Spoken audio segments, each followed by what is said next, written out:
Halo semua, jadi pada pembahasan kali ini kita akan membahas tentang apa itu anak kesulitan belajar atau yang disebut dengan learning disability. Nah, mari kita bahas bersama-sama. Cekidot. Apa itu anak kesulitan belajar? Learning disabilities. Learning disabilities, ketergangguan belajar, adalah kondisi neurologis yang mempengaruhi cara seseorang memproses dan menggunakan informasi. Ini adalah gangguan yang memengaruhi kemampuan belajar dan menggunakan keterampilan akademik, seperti membaca, menulis, matematika, dan berbicara. Learning disabilities bukanlah hasil dari faktor eksternal seperti kurangnya kecerdasan atau kurangnya motivasi, tetapi lebih berkaitan dengan perbedaan dalam cara otak memproses informasi. Selanjutnya, setiap jenis learning disabilities memiliki karakteristik dan tantangan yang berbeda. Beberapa contoh kondisi learning disabilities yang umum meliputi: pertama, disleksia, kesulitan dalam membaca, mengeja, dan memahami kata-kata tertulis, kesulitan dalam mengenali huruf dan membaca dengan lancar, tantangan dalam memahami teks yang kompleks dan mengingat informasi yang dibaca, kesulitan dalam menghubungkan suara dengan huruf dan mengenali pola bunyi dalam kata.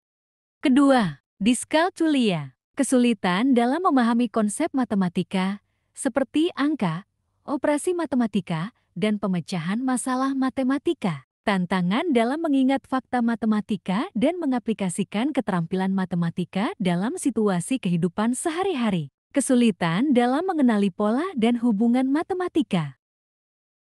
Berikutnya ada. Ketiga, disgrafia, kesulitan dalam menulis dengan tangan yang terbaca dan mengontrol gerakan tulisan. Tantangan dalam mengorganisir ide secara tertulis dan mengungkapkan pikiran dengan jelas. Kesulitan dalam mengikuti aturan tata bahasa dan ejaan yang benar. Keempat, dispraksia, kesulitan dalam koordinasi motorik halus seperti mengikat tali sepatu, menggunakan alat tulis, atau mengendalikan gerakan tubuh. Tantangan dalam mengontrol gerakan yang kompleks, seperti menulis, menggambar, atau memegang benda dengan presisi. Kesulitan dalam mengikuti urutan langkah-langkah dalam tugas-tugas motorik.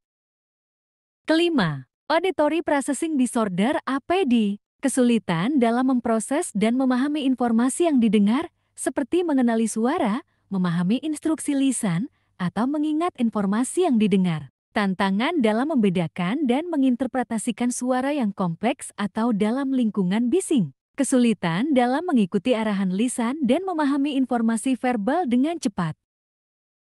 Dan yang terakhir ada visual processing disorder. Kesulitan dalam memproses dan memahami informasi visual, seperti mengenali bentuk, mengatur ruang, atau memahami informasi yang ditampilkan secara visual. Tantangan dalam memahami dan mengingat detail visual. Kesulitan dalam mengenali pola-pola visual dan memahami hubungan spasial.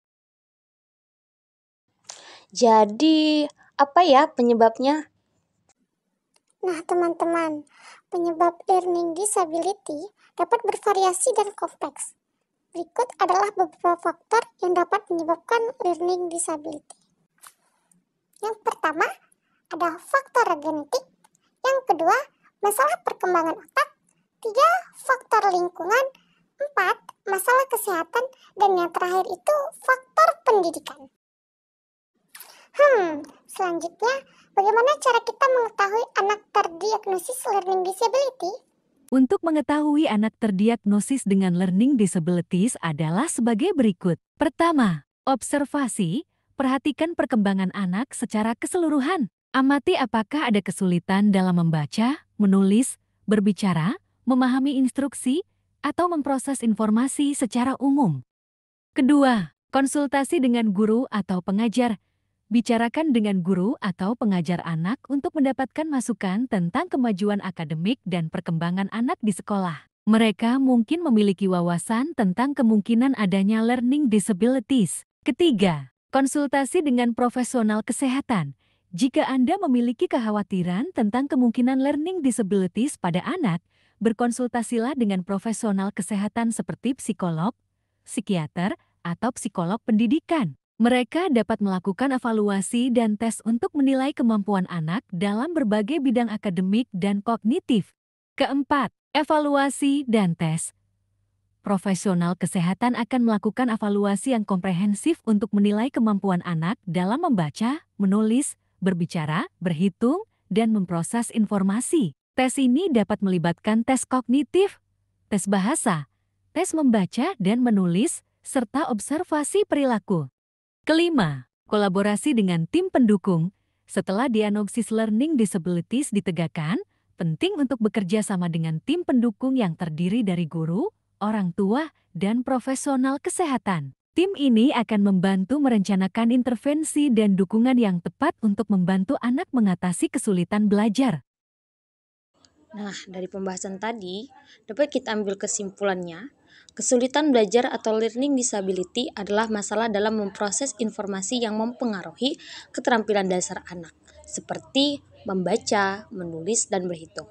Penyebabnya beragam, termasuk faktor genetik, perkembangan otak, lingkungan, kesehatan, dan pendidikan.